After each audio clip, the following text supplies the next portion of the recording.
Hello സുഹൃത്തുക്കളെ, ഇത് ഖത്തറിൽ ഖത്താറ എന്ന് പറഞ്ഞ സ്ഥലത്താണ്. അപ്പോൾ അവിടെ ഇങ്ങനെ പോയപ്പോൾ അവിടുന്ന് കിട്ടിയൊരു വീഡിയോ ആണ് ഇത്. അവരുടെ പുരാതന കാലങ്ങളിലൊക്കെ ഓരോ പഴയ കാലത്ത് ഓരോ ഖത്തറികളുടെ ഓരോ ഓർമ്മക്കായി വെച്ചിട്ടുള്ള ഓരോ സ്ട്രക്ചറുകളാണ്.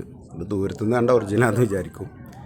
പരുന്തുകൾ, കോഴികൾ, താറാവുകൾ, ഒട്ടകം, ഇങ്ങനെയുള്ള സാധനങ്ങളൊക്കെ കുറേയൊക്കെ വിൽപ്പനക്ക് വെച്ച സാധനങ്ങളാട്ടോ. അതൊക്കെ എല്ലാം വിൽപ്പനക്ക് വെച്ചാണ്. നല്ല നല്ല റേറ്റും ഉണ്ട് ചെറിയ ചെറിയ സാധനങ്ങൾക്കൊക്കെ.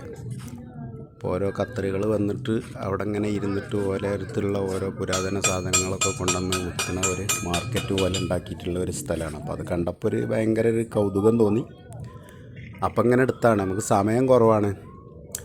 അപ്പോൾ ഇവരിങ്ങനെ ട്രിപ്പ് കിട്ടിയപ്പോൾ ഇവിടെ വന്നതാണ്. അപ്പോൾ എപ്പോഴാണ് കോള് വരിക എന്ന് പറയാൻ പറ്റില്ല. അപ്പോൾ പെട്ടെന്ന് ഇങ്ങനെ എല്ലാം കിട്ടണം എന്നുണ്ടെങ്കിൽ കുറച്ച് സ്പീഡിൽ എടുക്കണം. അപ്പം അങ്ങനെ സ്പീഡിലെടുത്ത് പോയതാണ്.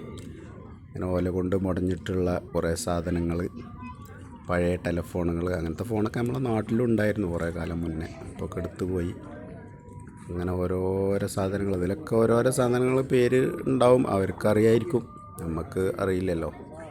പിന്നെ ഇപ്പോൾ അത് എന്താണെന്ന് ചോദിക്കണം. കുറേ ഭക്ഷണ വകുപ്പുകളും ഉണ്ട്, തിന്നണ സാധനങ്ങളുണ്ട്, മുടഞ്ഞതും, പിന്നെ അങ്ങനെയുള്ള ഓരോ പാത്രങ്ങൾ, അവരുടെ പഴയ കാലത്ത് ഉപയോഗിച്ചിരുന്ന ചവിട്ടി, ഇങ്ങനെയുള്ള എന്തൊക്കെയോ സാധനങ്ങളാണ്. നമുക്ക് ഇതിനെക്കുറിച്ചിട്ട് കൂടുതൽ അറിവില്ല. മരം കൊണ്ടുണ്ടാക്കിയത് എന്തിനാണ് ഉപയോഗിക്കുന്നത് എന്നുള്ളത് അറിയില്ല. അറിയുന്നവർ കമൻറ്റ് ചെയ്യും. എൻ്റെ വീഡിയോ ഇഷ്ടപ്പെട്ടാൽ ലൈക്ക്, കമൻറ്റ്, ഷെയറൊക്കെ ചെയ്ത് സബ്സ്ക്രൈബ് ചെയ്യുക എല്ലാവരും. ഇതുപോലുള്ള കൗതുകരമായിട്ടുള്ള വല്ലതും കിട്ടിയാൽ നമ്മൾ ഇടും. ഇതൊക്കെ തോണിയോ കപ്പലുമാതിരിയൊക്കെ ഉള്ള ഓരോ സാധനങ്ങളൊക്കെ ഉണ്ടാക്കി വിൽപ്പനയ്ക്ക് വെച്ചിട്ടുണ്ട്. അതിനൊക്കെ ഭയങ്കര റേറ്റാണ്. ഇതിൻ്റെ റേറ്റൊക്കെ ചിലയുമ്പോഴൊക്കെ എഴുതിയിട്ടുണ്ട്. ഓക്കേ.